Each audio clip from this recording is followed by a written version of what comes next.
Welcome to the audio fiction podcast, The History Singer, written, produced, and voiced by me, your host, Jan Nichols. You should know that the story is told in sequential order, so start with 101 and carry on. Also, The History Singer is written in changing first-person narrative. From time to time, you'll hear me say a character's name. That's your cue that the following section is from that person's perspective. And now, our story continues.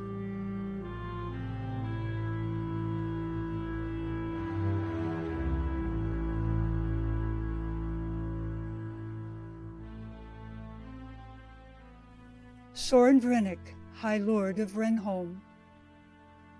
Tell me, Sir Cusith, are all Trinity named after mythical monsters? You are well informed, Lord Vrenik, Cusith said, taking in the floor-to-ceiling bookshelves that lined my receiving room. Will you take some wine? I asked, pointing at an ornate leaded glass decanter. Cusith cocked his head to one side and quirked an eyebrow, watching the play of sunlight on the heavy glass. Do you offer lead poisoning to all of your guests, Lord Vrenik? He inquired. Or only to a select few? I motioned for the serving boy to pour the dark ruby apostle wine, answering, There is no risk of lead poisoning if the wine is not stored in the decanter. You may take comfort in knowing that if I wanted to poison you, I wouldn't have brought out my finest vintage. Cusith was gently swirling the wine, holding the stem that attached to a heavy faceted crystal base. School to appreciate fine things, I thought, but where? He didn't get that from Trinity training. I paused, inhaling the aroma of blackberries with overtones of dry leaves and woodsy oak. Please sit, Sir Cusith, I said, indicating an extravagantly carved armchair with lions' heads atop the padded arms and claw feet at the base.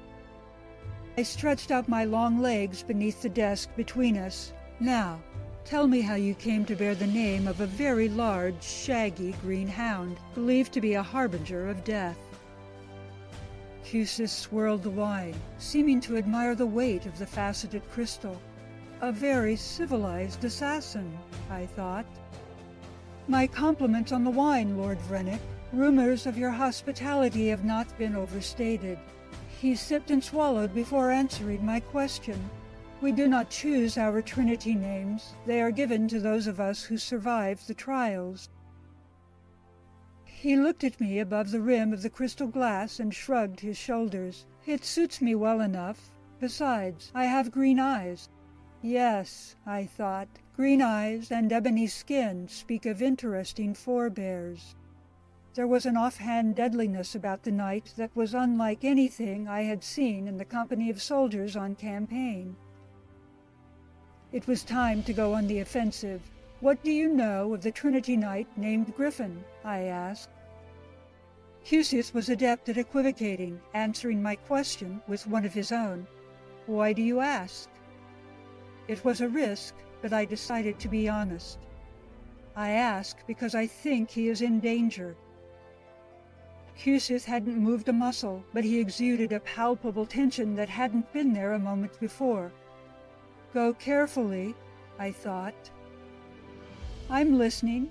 He said it with the fierce attention of a hawk just before taking its prey. I put down the wineglass to trace the decorative egg and dark molding that wrapped around my hand-rubbed hickory desk. Objects were my gateway to history. I wondered how many people, if any, knew that the egg represented a shield in old Earth's ancient Greek architecture, and that the dart stood for the spear. No doubt the egg and spear were reproductive metaphors. They were also emblematic of the never-ending tug-of-war between life and death. By all the gods of Old Norse, Soren, focus your mind. People whom I trust, I said, have told me that death hands have been hired to kill Griffin and to capture a girl who travels with him. I want to hire you to make sure that they don't succeed. What is your interest in Griffin and this anonymous girl? Cusith asked, sounding bored, but looking deadly. I stood up, wineglass in hand, and strolled to the window. The snow-capped teeth of the earth were blindingly bright without their usual cloud cover. I stood there squinting with my back turned to Cusith. This is it, I thought, the moment of truth. I'll either have a knife in my back, or I'll have what I want. Sun-dazzled, I could barely see Cusith when I turned to face him, still seated, still sipping wine. So far, so good. While I do not wish harm to the man you call Griffin, I am more concerned about the girl. She is said to possess a voice unlike any other. I have invited her to make her debut as a history singer at my court, and I want her to arrive safely. And where, in all the known lands, do you suggest that I find these death hands, Griffin and the girl? Cusith asked. They aren't taking the Trondheim Pass, so they won't enter through the city, I said. Unrolling a map, I came around to Cusith's side of the desk. Cusith set aside the wine and stood next to me. I was a head taller than the man, but his body was heavily muscled, a bulwark compared to my long and lanky frame, nigh to 30, and I still looked like a growing lad who had missed too many meals. Taking possession of the map, Cusith marked the path with an index finger the size of a summer sausage. That means they'll have to turn off the main road, pick their way through the boils, and then pass through the Weald, approaching Vrenholm from the southeastern side of the Teeth. If the goddess of good fortune favors us, you may catch them before they enter the boils, I said, pointing at a small circle on the map. Start here, at this roadhouse. It's a wretched-looking place, but the food was surprisingly good when I was last there. I am a resourceful man, Lord Vrenik, Cusith said, but it's slow going through the boils, and unless I sprout wings like a raven, there's little chance that I will find Griffin or the girl. There's a story in that little stumble about the girl, I thought. Does Cusith not like girls? Focus, Soren! This is too important for obscure rumination. You are not a raven, but you will fly nonetheless, I said, taking another sip of wine. Take all the false courage you can get, I thought, before you make a veiled threat. I took another swallow for good measure. Those who are Trinity have a reputation for discretion, I said, locking eyes with Cusith. I will have your oath of silence for all that I have said in your company, and for what I am about to say. By all the gods, the man doesn't blink, and those green eyes of his look feral. I resisted the urge to look away, and spoke in a stern voice that reminded me of my father, a royal bastard if ever there was one. Do I have your oath? I asked. We stood there, locked in place as our eyes did battle. Then his eyes looked human once more. You have my oath that I will not speak of what was said in this room, unless it is needed to protect the girl. Will that suffice? Another small stumble, I thought. Cusith knows something. I sighed, for I would not learn his secret today. Not unless I was willing to die for it. What of Griffin? I asked. Ha! Griffin has no need of my help, nor any other man. But if he seeks it, he shall have it. It will suffice, I said. Pausing, I added, for now. I extended my forearm, and he clasped mine with a bone-breaking grip. Something that might have been a smile tugged up a corner of Cusith's mouth as he spoke. You are playing a dangerous game, Lord Vrenik. Whatever game it is, I hope you are as wise as you are brave. Taking up his wineglass, Cusith drained it. I believe time is of the essence, he said. Tell me now, how are you going to make a green dog fly?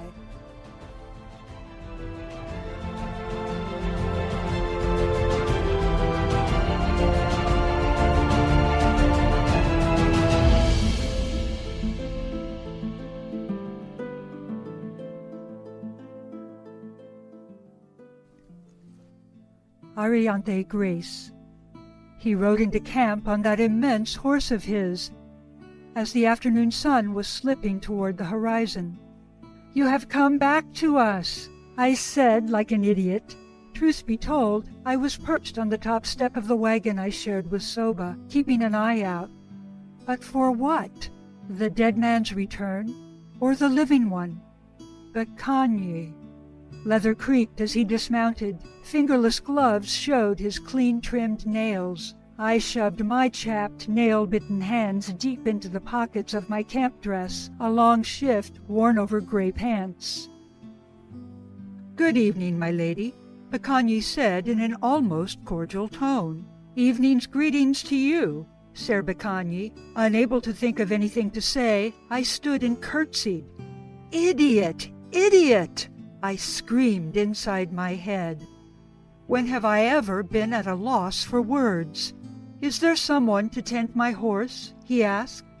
"I need to speak with Eliphas." "Toby!" Eliphas yelled, approaching the wagon. "Stop punishing that tree with knife practice and help our guest." "I'll help," I said. I jumped down from the wagon, landing awkwardly.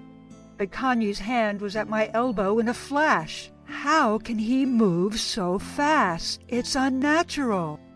I ignored the gesture, taking Toby's hand as we put our heads together like misbehaving children and led the horse away. "Who do you think Bacanyi really is?" Toby signed. I shrugged. "You know as much about him as I do." Toby tightened his grip on the reins as the big stallion pranced and tossed its head. Without thinking, I crooned a soothing little melody of nonsense words that calmed the horse. Thinking aloud, I murmured, "You are magnificent, a steed meant for great men and noble deeds." Toby, who now walked backwards in the sight line of our equine charge, signed, "How do you think Bacanyi came by such a mount? It has the look of an Andalusian war-horse, what with the large head, shortened neck, and those powerful haunches." The horse jerked its mighty head, loosening Toby's one-handed grip on the lead. "Give me the reins," I said. "I don't think he likes it when you sign." Trading places, I led the horse, now docile and snuffling at the back of my neck.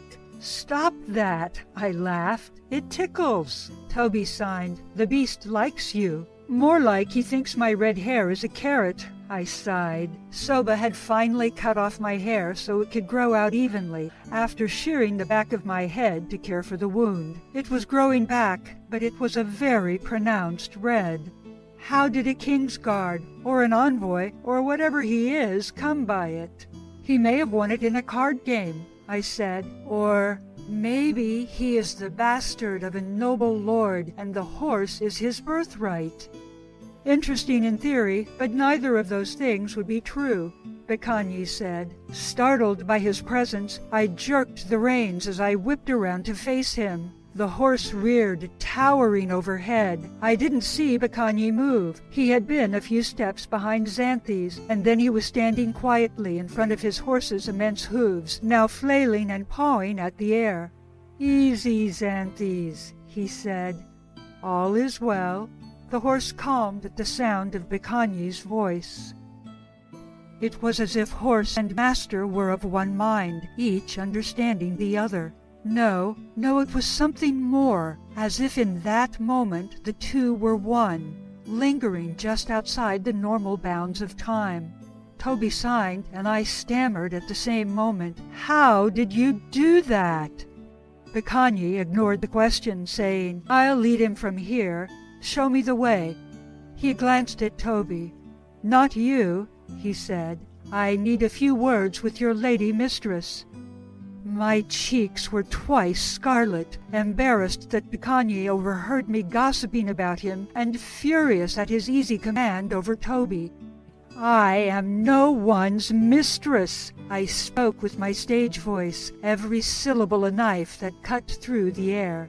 Bacanyi gave the slightest of nods. One corner of his mouth lazed upward to reveal a dimple, misplaced among the strong cheekbones and set angle of his jaw. "I did not mean to give offense," he said. He looked in Toby's direction. Eliphas requested your return, and I said I would deliver the message. You are not mine to command." "Arianthe?" Toby signed, asking if he should go, his eyes willing me to say, "Stay." "Go," I said, signing. "I'll be along shortly." He disguised his disappointment with a shoulder shrug that pushed delicate bones against his shirt. He left, but the sound of his knife hitting trees along the return path lingered in the air. Bacanyi and I walked in silence, except for the metal clink of the bridle and the leather creak of the saddle. "I would like to ask you a question, Ser Bacanyi. Do I have your leave to do so?" I asked. "You may ask me anything you wish, milady," Bacanyi answered. Maddening man that he was, he added, "I make no promise to answer." The man exasperated me, and it showed in my voice. "How is it that you are in one place, then suddenly appear in another?" In the next moment he stood in front of me, holding his palm inches from my nose. The circle and triangle within a square, marked by 3 vertical lines, were raised, red and angry-looking, like the man himself. "I am Trinity trained," he said. Then he was at my side once more, leading Xanthes as if nothing had happened. I had never seen his palms before. No wonder he wears those fingerless gloves, I thought. It must pain him greatly, but I had the wit not to ask. "Your answer explains nothing," I said, more intrigued than afraid of his uncanny ability to be in one place, then another. "Ah," Bacanyi sighed, "explanations can be—" He paused. "Complicated. I would ask you a question, milady, if you will allow it." I acknowledged his request with a nod of my head. I had meant the gesture to convey aloofness, but I fear my head looked more like an apple bobbing in a tub. "How is it, milady, that your voice carries over great distance without the aid of tech amplification?" "I give your answer back to you," I said, delighted to turn the tables on him. "It's complicated." I paused and found myself smiling at Bacanyi. My mood turned pensive. Eliphas and Soba tell me that my voice has ever been so. I have wondered if this anomaly is what attracted the decomp to me. I stepped off the beaten path to touch the trunk of a crabapple tree, its pinkish-red buds swelling amid the new green leaves. Sometimes, when I sing, I feel that I am everywhere, all at once, that I am part of everything, and everything is part of me. Suddenly shy, I dropped my voice. "Do you have that kind of feeling when you move the way you do?" Bacanyi stopped in mid-step and stood perfectly still for a heartbeat. How odd, I thought. Before I could ask him if something was amiss, we arrived at the tether line.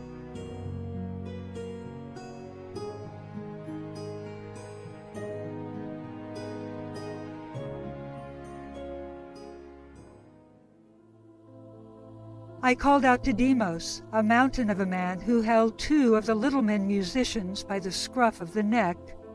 "Caught drinking directly from the cider barrel again, eh, Demos?"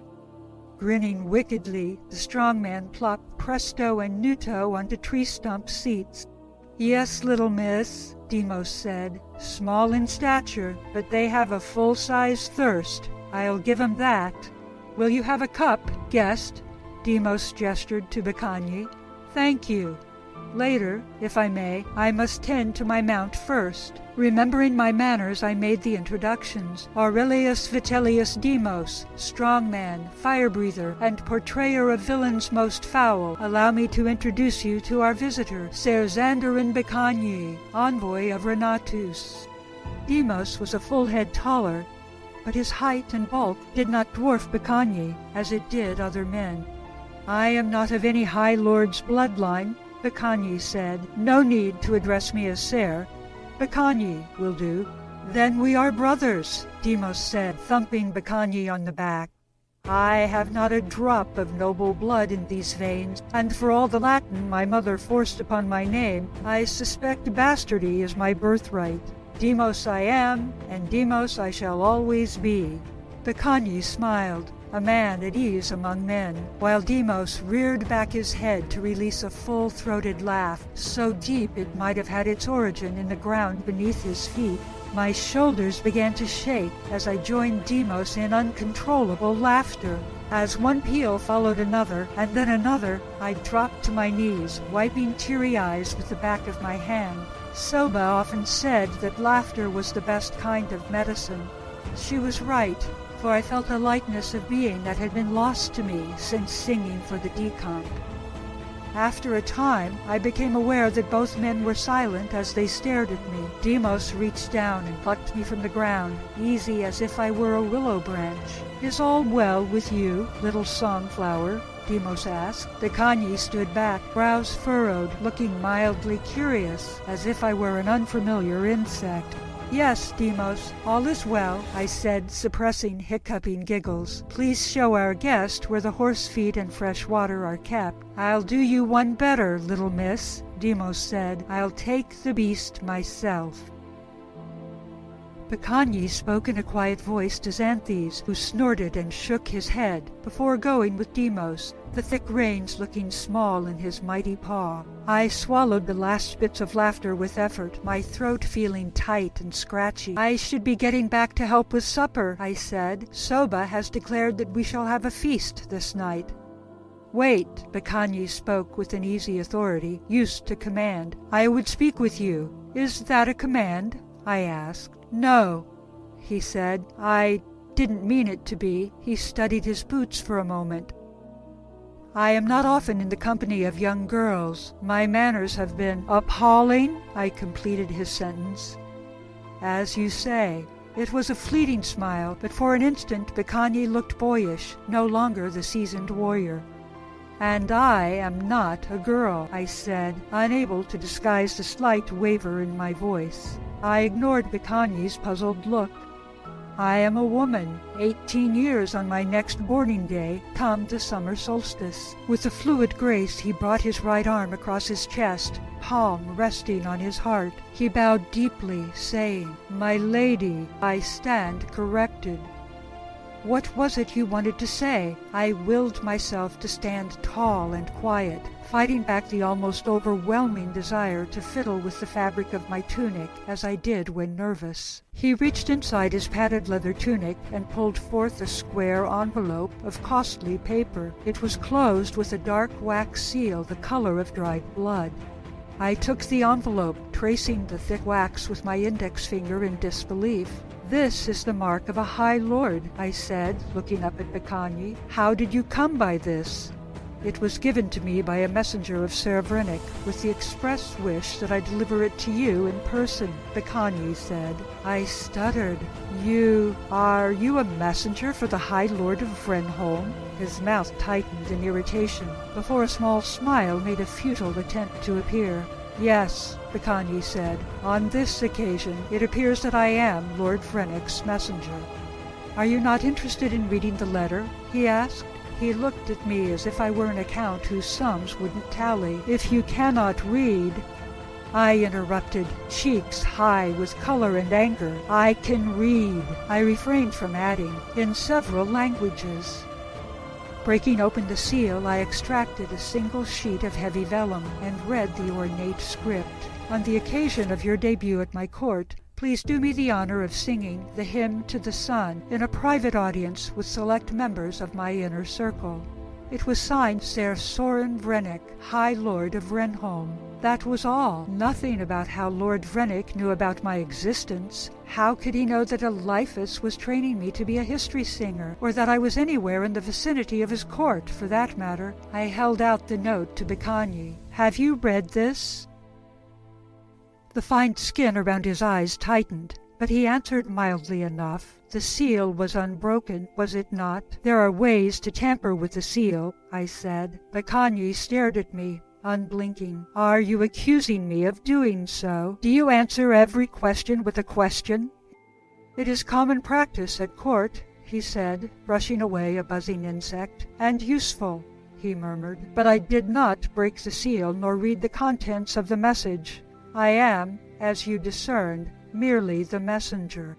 My mind was racing, but I had the wit to answer, You may be many things, Ser Bacanyi, but I think messenger is not one of them. I'll leave you to check on Xanthes. I fought the urge to run and began the walk back to camp at a stately pace.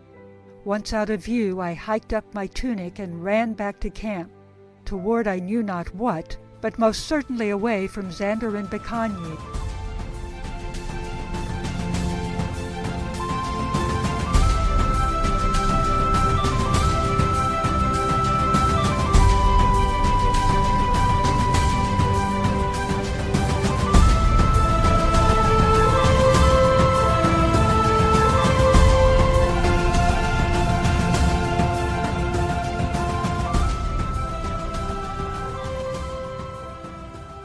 I really hope that you enjoyed this episode.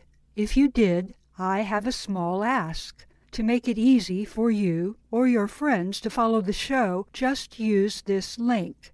It goes like this: followthepodcast.com/historysinger. That's it. Easy.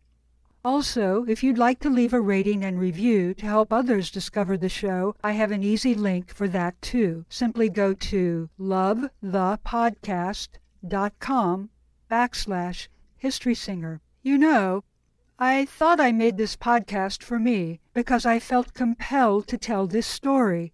Now, I realize I really made it for you.